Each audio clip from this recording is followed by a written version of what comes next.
New year, new drivers, new team. Welcome and great to have you with us as we move far away from the paddock to the headquarters of the newest outfit on the Formula One grid. We've been granted exclusive access with an interview not just with the team owner or the star driver, but both. Because for the first time in modern F1 history, the team owner is behind the wheel themselves. Now is a great time to bring a new team into the sport, particularly off the back of such compelling competition last year. 2022 saw huge regulation changes, and it was Red Bull who came out on top in the development race. But that was last year. This year could be a very different story. Let me tell you, this facility is an absolute hive of activity, and there is a palpable sense of excitement around the car they've built. Quietly, they truly believe they can challenge at the top, and they've had the time now to craft a hugely competitive race car. But theory is one thing, and taking on the brightest lights in motorsport is quite another. So how does the owner of F1's 11th team feel as they prepare to be thrust into the limelight of the F1 circus? New driver lineups, Qatar returns, Las Vegas debuts, and the engineering race continues to push the sport and the drivers to new heights. What are they aiming for? Most excited about? Most nervous for? Well, soon we will meet them to find out. But first, let's take a look at the brand new car.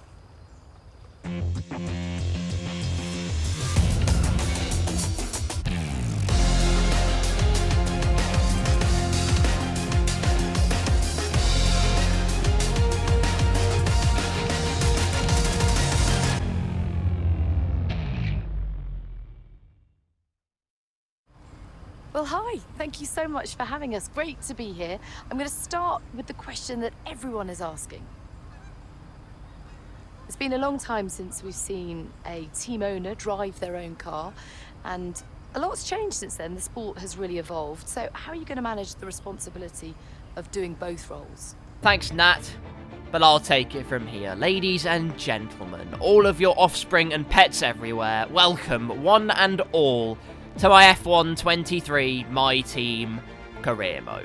It's been a long time coming, realistically. I've uploaded enough episodes of The Last to First to survive me until about 2026. And so I've decided not to stop there. I've decided to make my own team and see where we go from there, you know. Of course, we made a team last year. We did quite well in the 9 races we did. And then we spent the rest of our races, the rest of our season on the sofa, eating Cheetos, getting fat. But I'm back, better than ever. As you can see in the background, we're answering the questions to make our team even more fortified, is the word I'll probably use. I'm mainly prioritising the chassis, because chassis is, in my opinion, the most important area of the car, more so than aerodynamics. I mean, aerodynamics, of course, I'm not saying it's not important, to be quite clear. Don't be stupid. But chassis is probably what you want to prioritise upgrading, just to make the car feel more responsive and lighter under your wheel. Anyways, you can see we're answering away. I've already said that. I don't really know what to say here. What do you say in this situation? Oh, I'm answering another question. Oh, here's another question. I guess, well, what am I going to answer to this one? This is riveting stuff, ladies and gentlemen. Regardless, what is the plan for this My Team career mode? Well, I can't tell you much yet, because that's all for you to find out very soon. But all I can tell you is the first race of the season in Bahrain is a 35% race, just like the esports format, so, flex. And then in Saudi Arabia, it will be a 50% race. We'll see some variety in the strategies, if you like. That will be something for you all to enjoy. 35% races as well, I think, from what I found, are actually quite interesting. You don't have that conventional one-stop or maybe two-stop race choice that you do in 50%. It's a one-stop, but do you go medium softs or do you go for medium hards? Because the tyre wear, the attrition of the tyres, is something to behold. Anyway, we're naming our team. And you know, there's only one name we can name our team. Jeff. Come back, Jeff! I hate Mark so much. He's such a whiny bitch. Ah! I'm joking. We're Ribena racing again. In the background now, you can see us choosing sponsors, engine suppliers, drivers, etc. You get the idea. Sponsors-wise, I actually mulled through the options because some of them had better weekly income, and I thought that would improve us a lot. But then I saw that gold bonus and thought, yes. So Xenon Dynamics is our main sponsor. Engine-wise, I've seen too many engines blow up in this career mode, and Mercedes clearly has the best durability. And driver-wise, well, we've got Teo Pourchaire as our best one, the only driver in our pool worth $1 million. So, well, if we use $1 million, we can't actually get everything. So, we have to be quite smart about this. No, we're not getting Tatiana Calderon. Have you seen how bad she is? I'm joking. She's okay. I don't... What? 75... Cordeal with 75... Codemasters, have you even watched real life? Nice balancing tweaks. Anyway, the penny dropped. I realised I needed a championship name on the grid. So I went with Enzo Fittipaldi, the shark. Smelling blood in the water at every turn. That leaves us 200k extra to then go on with this career mode. That is all our options, and as we head now into the team headquarters, that is our livery. You've already seen it. Look at it. It's something to behold, I must say. Gone is the purple and black combination that made the grid look kind of dreary, and this celebrates our collaboration, I'm proud to announce, with Monster Energy. The blue in this car is, of course, a blue raspberry tinge, but anyway, we've got some money to play with, actually, quite a lot, $2.5 million. So I thought we need some activity boosting, so we get that in marketing, and also our chassis is already spec 1, so let's get our aerodynamics on the way as well, which I think is the second most important area to upgrade. So we went full build time in about 15 years. There we go. Build time. There we go. Aerodynamics, actually, we are not too bad. Look at that. We're solidly in the midfield. I'll take that. Powertrain-wise, we're actually near second best on the grid. That is fantastic. We don't talk about our chassis. It's absolute dog shit. We mull through the activities then, and as you can see, we've got plenty to choose from. Whether it's boosting our drivers' stats, giving some focus to some departments, or boosting acclaim and cash money. And at the end of the day, because we've got the upgrade to the activities coming in, we decided, hell, we might as well get more money. So we've gone for some merchandise sales and also an advertisement campaign to really boost our acclaim even further. Despite me taking it off briefly, just to see what other activities would do, that is what we went for, and that is all you need to know. Moving on from the activities then, we purchased a few upgrades before the race. One of them is actually going to come in for the Bahrain Grand Prix, so that'll be great to see on the...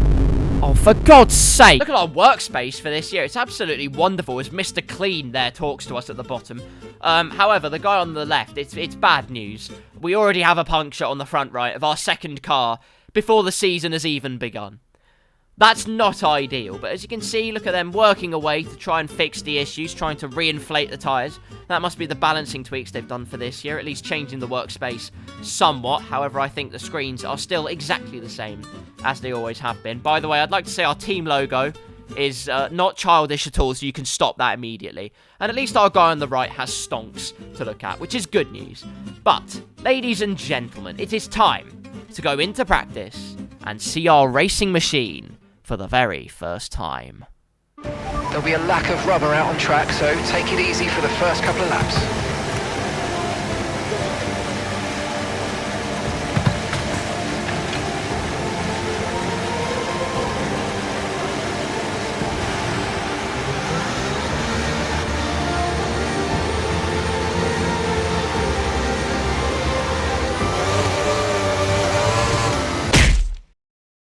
I have no force feedback. So, after 2 resets of my wheel, 2 whole resets, here we are, our first drive out in our Ribena Racing Rizzler.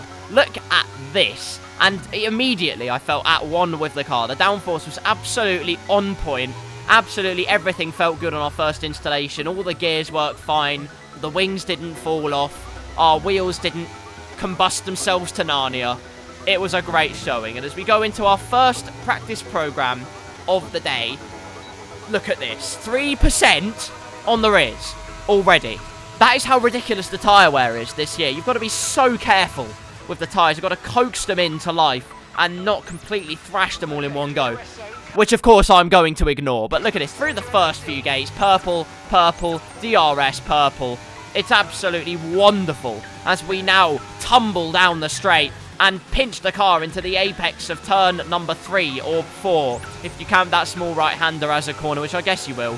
But it doesn't matter. We're getting purples everywhere. There's so much purple here, you think we have a disease. But we get it all crossed up on the curb there. Luckily, with the new handling model, you do actually bottom out, and it does punish you. But across the line we go. I mean, the practice programs haven't changed from this year, but the car is feeling absolutely brilliant. Want to get something for minimal effort, though? Never fear, quick practice is here. Loaf around and press buttons and get yourself bread in return. That's the beauty of quick practice. It's very easy, it's exactly the same as previous years. Whoa. Practice is done then. As you can see, we've got all of the development boosts on our end. Enzo did nothing at all. Useless pillock. But development boosts, plenty to go on. We get lots of discounts, which is great to see. We might have to rebalance this because I'm afraid it seems like reduced is glitched. And I'll say this in the outro again, probably. Yeah, I'm pretty confident that reduced is glitched and you actually get more resource points than less. So, great balancing. Well done, Code Stinkers. But plenty of discounts and plenty of resource points, so I'm not complaining too much. We are still at claim level 1, despite getting fastest in first practice, which I'm not salty about. But we are going into the aerodynamics section because we can now purchase an upgrade. This minor upgrade here, which has got a nearly 20% discount. We get a rear downforce upgrade and another chassis upgrade. The chassis, like I said, so paramount to him and important to upgrade. My apologies, I can't speak. And a power upgrade as well. All 3 departments in one shot with our resource points, which is great news. But ladies and gentlemen, you know what time it is. We've done the upgrades. We've done all our teething. We've done all of the installation that we could possibly do. It's time for our first qualifying session of the entire year. Look at that sexy man. Look at that vixen. I'm so proud of him. He's going to step into that car and become a hero. Ladies and gentlemen, it's time for qualifying at the Sakir International Circuit in Bahrain. Down the main straight we go, DRS wide open, and this is our first chance to get a glimpse of what kind of pace we have. This is a short qualifying session as well, by the way. The qualifying formats are completely different. A 35% race, I'll be using a short qualifying. Make it short and snappy. Make sure there is little room to make mistakes. In the 50% races, there will be the 3 qualifyings that you're used to. Q1, Q2, and Q3. So while it might say Q1 at the top, forget it. It's not actually Q1. There is only 1 qualifying session. So I apologise for that. In our first sector, though, we're actually a couple of tenths up on our next closest competitor, Oscar Piastri in the McLaren, which is great news as we go through the right-hander. The car immediately biting into the apex, and we have confidence in... Why is Piastri 21st? What the hell did he do? No, actually, what did he do? He may be from Australia, but the F1 circus has turned his world upside down immediately as we go down the penultimate straight of the lap. It's been a great first lap of the session here in short qualifying, only opting to do the 2 runs. I've done 1 in the middle of the session when it's completely quiet as can be, and 1 at the end. So as we power towards the line, it's P7? P7 in our first qualifying session. What on earth? Unbelievable pace. And we're going to try and improve that even more now. We're best of the rest. Only the Mercedes, the Ferraris, and the Red Bulls are between us and complete pandemonium. But through the first corner, we don't find that same confidence that we had before. We do on the exit of turn number 2. But immediately, that first lap, I felt so at one with the car, stamping on the brakes. You could just get on them so late and have the ferocity to stamp on the power and propel yourself towards the next apex. As you can see, gaining a tiny bit more time through turn 4. But again, on that corner, turning in a bit too late, asking too much of the tyres. And now we're almost actually breaking even with our time, which is great news. But that's all we can say right now. It's not been a great start to the lap at all. We've gained 2 tenths in what otherwise, really, we should be 2 tenths up on our lap. Qualifying is complete. Plenty to talk about here. The Red Bulls are dominating the session. But at the moment, we're down the back straight. We're actually having a hole punched through the air for us by the Red Bull ahead. I think of Perez. So thank you very much, Mr. Mexican. But through the left-hander, I made a mistake on my first lap. And you'll see immediately here, over a tenth up on our previous lap in that corner. Brake as late as you dare. Hope the car pinches in. And it does for us. On the exit, going a tiny bit... Ignore.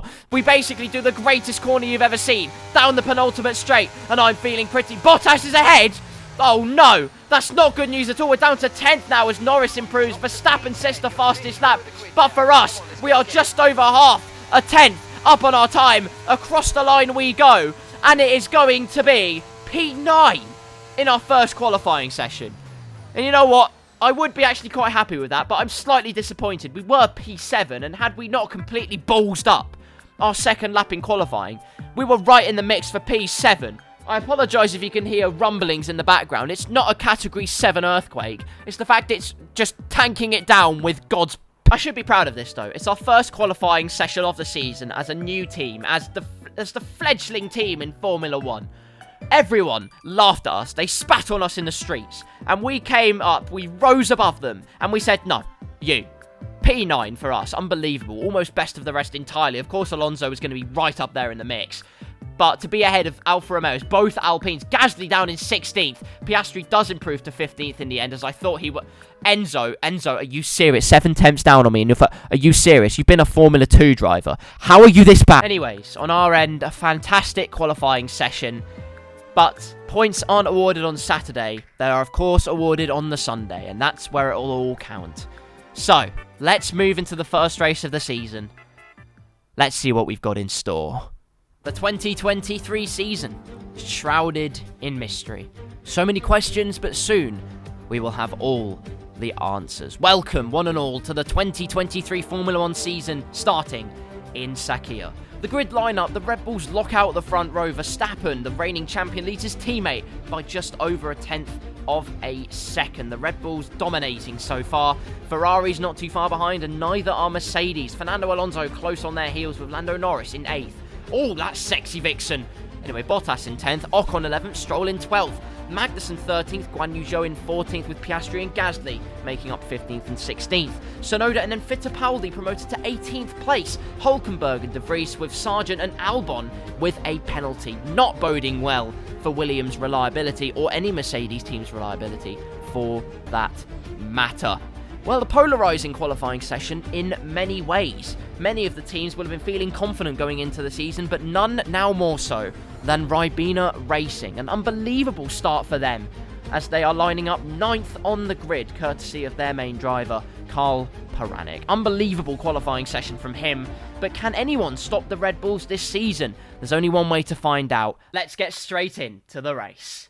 Welcome to the first race of the season. 5 red lights in Bahrain. Go out almost straight away, instantaneously, and it's caught Norris napping.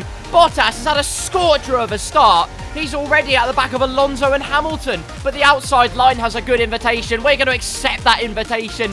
Send the first class stamp round the outside, and Alonso willfully concedes his position as well. Thank you very much. P7 already for our P9 start. Fantastic stuff as Bottas tries to look for a move on Alonso. Meanwhile, on the brakes, we have confidence immediately, but not in the tyres. We're sliding about like a 5-year-old on an ice rink. But we do keep P7, we keep it controlled, and now we set about trying to see if we can keep up with the Mercedes pair. As you can see, we started on the medium tyres. Russell up ahead, also on the mediums, by the way. But we're going for that one stop. We are planning to go from mediums to soft tyres. This is, of course, the 35% race distance. And the good thing about the 35% race distance is actually the strategies can be, well, pretty varied, which is crazy to think about, really. But actually, you can go for that one stop, either from mediums to soft if you're brave, or perhaps go medium to hard if you want to be a little bit more conservative. That's up to you to decide, though, as the Mercedes just starting to creep away from us. Not ideal, as the front end feels really rather lazy, actually, underneath our car as we deploy some ERS. Hamilton going for the move on his teammate already. His soft tyres fired up straight away. And these two fighting's just going to bring us into the game a little bit more. Look at this, side by side as they go through the last corner. They're bringing themselves down to our level. Perez actually has taken the lead of the Grand Prix from the start. Good news for him. Meanwhile, it's not great news at all for the Mercedes, who find themselves in a rather misdemeaning position. Hamilton to the inside of his teammate. Does get the move done, or so he thinks. Russell still to the inside, but the outside line has the momentum, and Russell has compromised himself so much. We're going to use the slipstream of Hamilton ahead and get ahead, or do we? Russell finds a second wind on the brakes, but not enough. We squeeze him out, and that, ladies and gentlemen, is P6 and 8 points to our name in just our first race of the season. Wow, it's all happened at the start here in Sakhir, and it's going to get even more spicy as we go along. Hamilton, our next target, but let's have a look at the start. Verstappen now in P1 after a great qualifying. Actually gets it all crossed up at the start. Perez gets a great launch. Meanwhile, the Ferrari of, well, Leclerc under attack from Russell. Sainz keeping a watching brief as Perez goes down the inside, turns to the outside, and we've seen what kind of momentum that brings for the Mercedes of Hamilton. It's done the same thing for the Mexican driver. Perez takes the lead, and look at Sainz looking for the inside line straight away. trying to take advantage, be that opportunistic ostrich that he always is, but unfortunately has to concede and stays P3. Not bad at all for Ferrari though. 3, 4, 5 and 6 for Mercedes and Noah's Ark formation. Meanwhile, there we are in P7, breaking apart that trend. A fantastic start from us. Norris behind, who got an absolutely cataclysmic start, dropping down to P11 behind the Haas car of Magnussen as well. Terrible start for the McLaren, man, but for us, meanwhile, we've got bigger fish to fry, and in particular, it's the Marlin of the Mercedes of Lewis Hamilton, who we will be in DRS range of, but unfortunately, look at this. The AI setup, we've got a lot of downforce on our car, which is why we are so lethal through a lot of these corners. But it won't prove to be a success on the straights. Hamilton gets away nicely, and while we do have the flap open, which gives us some very good things. Well, actually, no. Better news. We won't get Hamilton, but Russell and Alonso are fighting behind. Alonso trying to go for a move on Russell, whose medium tyres have not fired up at all for him. Alonso making an opportunistic move. Cannot get the move done, and those two fighting means we can escape those two.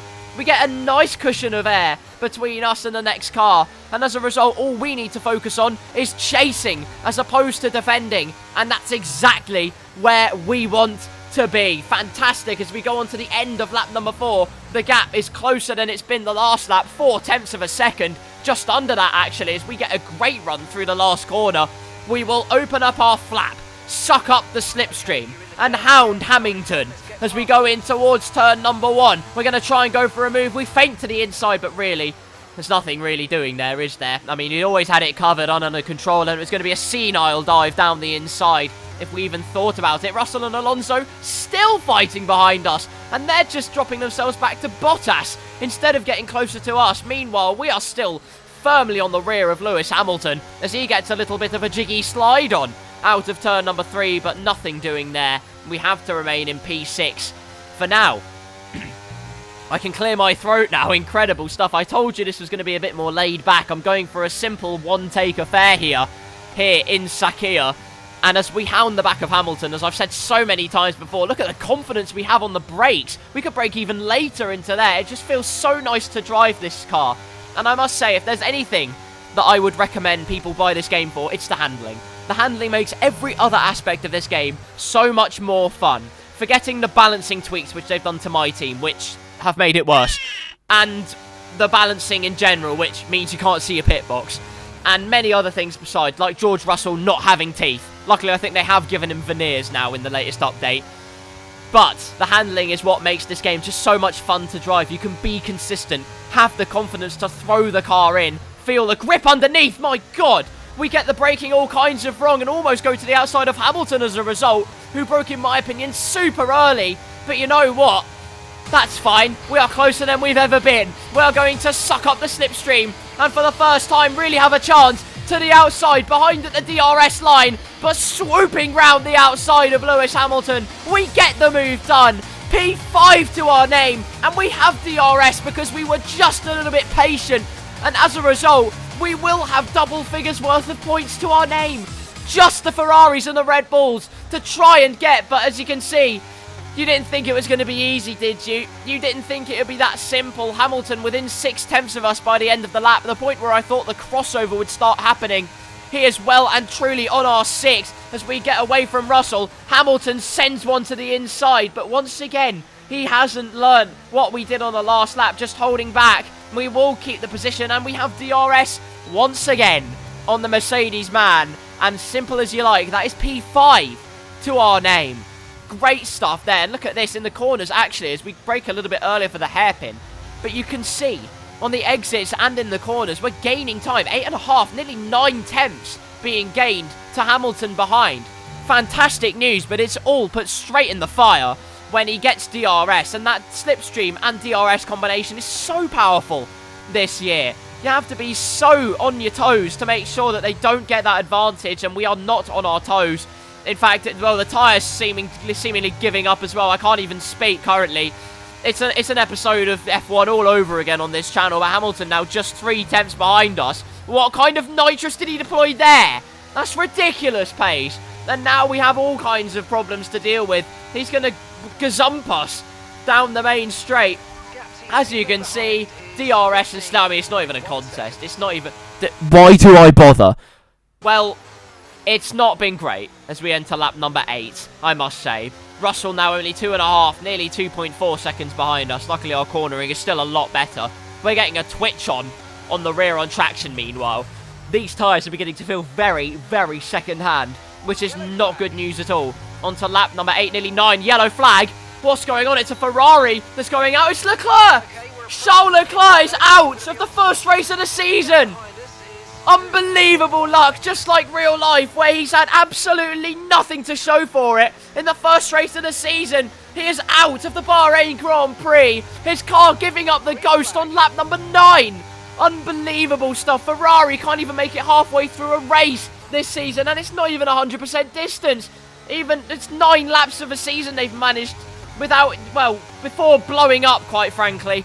It's a terrible showing for Ferrari. Carlos Sainz keeps P3, but we already knew he had P3, but we're promoted to P5 once again as a result. Leclerc's demise is our delight, and now we still have DRS on Hamilton, but he pits. He pits. Well, that's that battle over then, as everyone else actually comes in. Sainz and Verstappen coming in. Perez actually staying out for one more lap. And this is the time now where we really need to push the car. Make the most of our tyres before we head on to the softs. But look at the slide we get on there.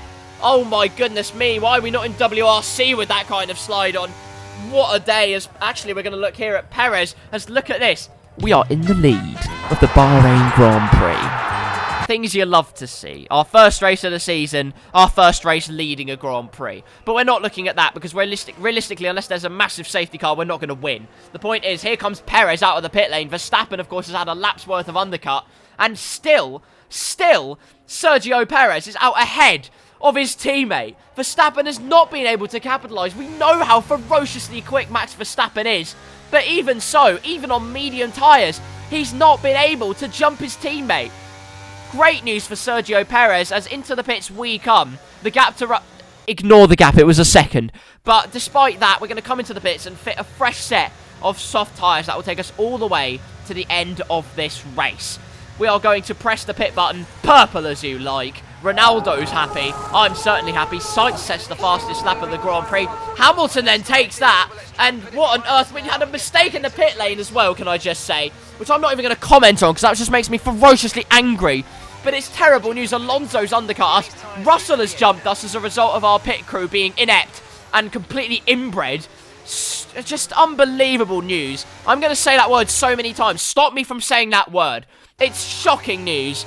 It's absolutely abysmal, and Norris is going to make our world even more hellish. As to the outside he goes, we need to defend because he's just going to hold us up, and luckily we do keep the McLaren man firmly behind us and keep P7. But just terrible stuff. I nearly said it again. What's going on? Just terrible news as the pit crew get it all kinds of wrong on the front right. That doesn't bode well for the rest of our season. We're going to use DRS on Russell. We are angry. We are out for blood now. George Russell defends the inside, but he defends it so hard. We say fine. To the outside we go. We get it all kinds of wrong. And even though we do go further towards Narnia than the first apex of Bahrain, we do get P6 to our name. Great news for us. And now our job, as we already have, what, 5% wear on the rears. 6%. Bloody hell, the tyre wear is vicious in this game. Alonso, though, is our next target. 2.4 seconds is the gap. Hamilton, somehow, by the way, has incredible pace on the medium tyres. I've no idea where that second lease of life came from, as he's now in P4 and firmly catching up to the top 3 who are battling between themselves.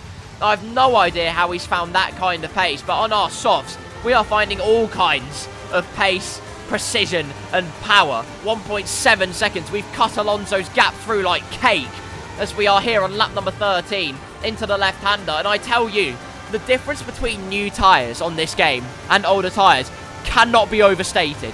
The pace difference is quite frankly phenomenal. Look, even though we missed the apex there, we will still gain time to those ahead of us. Alonso only 1.5 seconds behind. Russell will get the slipstream on us, which is not ideal. The power of the slipstream on the AI, by the way, is dubious. But through the last corner we go, planting the power down, deploying our battery. Duracell Bunny is crying, but we have the fastest lap of the Grand Prix, a 1 minute 30.9, and I can't see that being beaten unless someone else has chosen the same strategy as us in this race. we have absolutely gazumped the rest of the field in pace. I know we're on the soft as we get a nice slide through there. My God, that was tasty to watch. But even so, what pace we have is, look at this. Oh my goodness, here's the battle for the lead on lap number 14. Verstappen goes down the inside and cleanly gets past his teammate. Sergio Perez has been displaced, and Max Verstappen, as we've seen so many times last year, takes the lead of the Grand Prix. Meanwhile, on to lap number 15 we go now. We have DRS on Alonso. We've broken out of Russell's slipstream range, and now the Aston Martin is in the waiting to be, well, annihilated, for lack of a better term. DRS firmly open, the gap too big for now, but with the pace difference, even though we've had these tyres on for a couple of laps, look how jiggy we're getting to the rear end of the Aston Martin. Alonso has done his best. He's had great pace this race, no one can deny that. The Aston Martin's seen a new renaissance underneath their new technical leadership and their two-time world champion. Vettel was dropped last season. Well, he wasn't dropped, he retired. That's completely wrong from me. Alonso took the reins, but for us, it's going to be Aston Martin annihilation.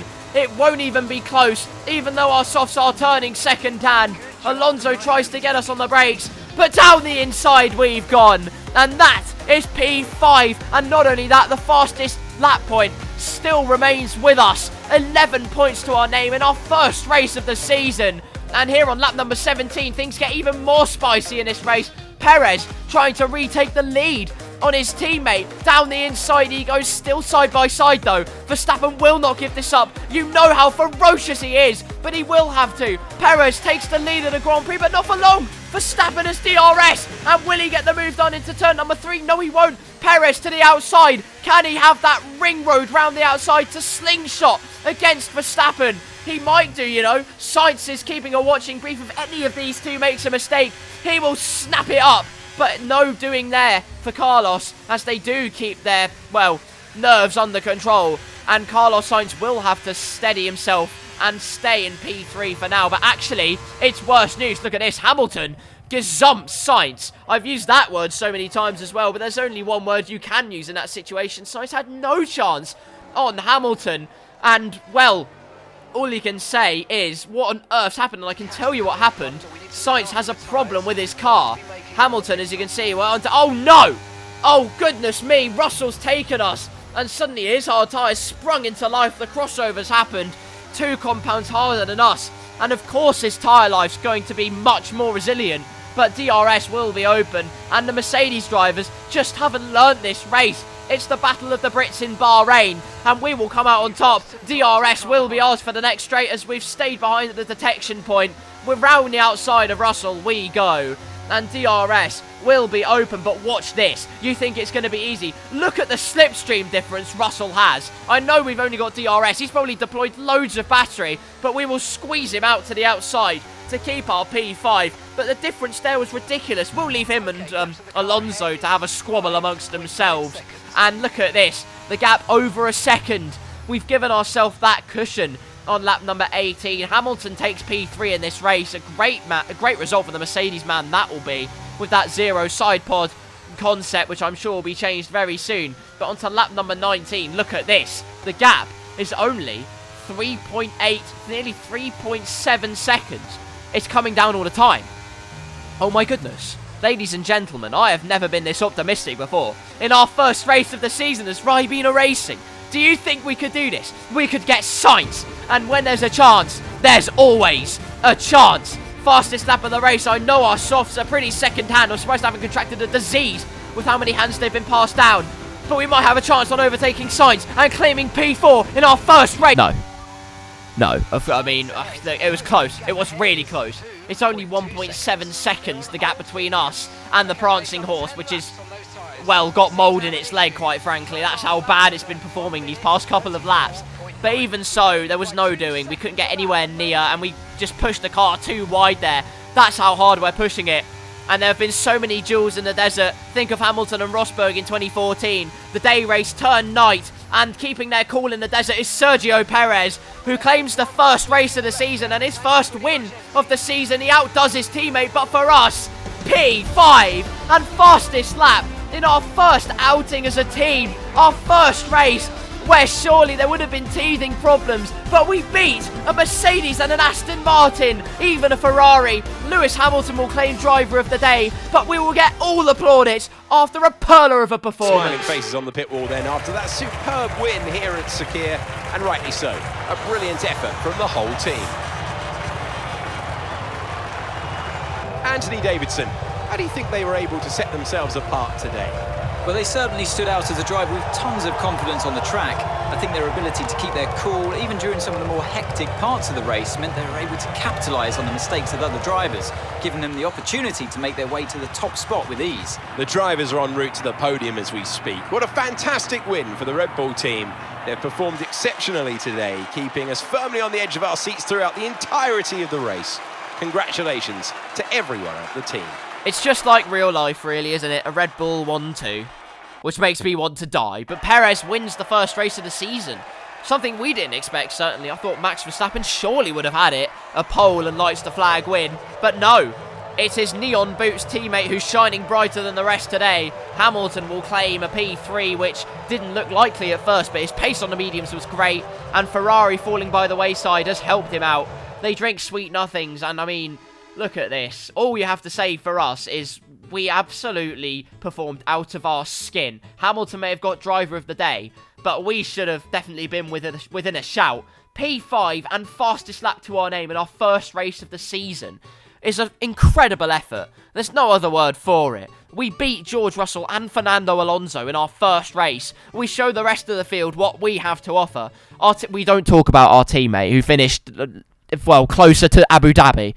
Anyway, the point is, great race from us. But as we look at the drivers' standings, I mean, you've seen the top 10. We don't need to talk about it. But a great race from Bottas in the end to actually claim a point for Alfa Romeo, beating out both Alpines. Stroll gets the fringes of the points. It's Norris, though, who after that terrible start claims a tremendous P8 for the McLaren team, which is great news for him.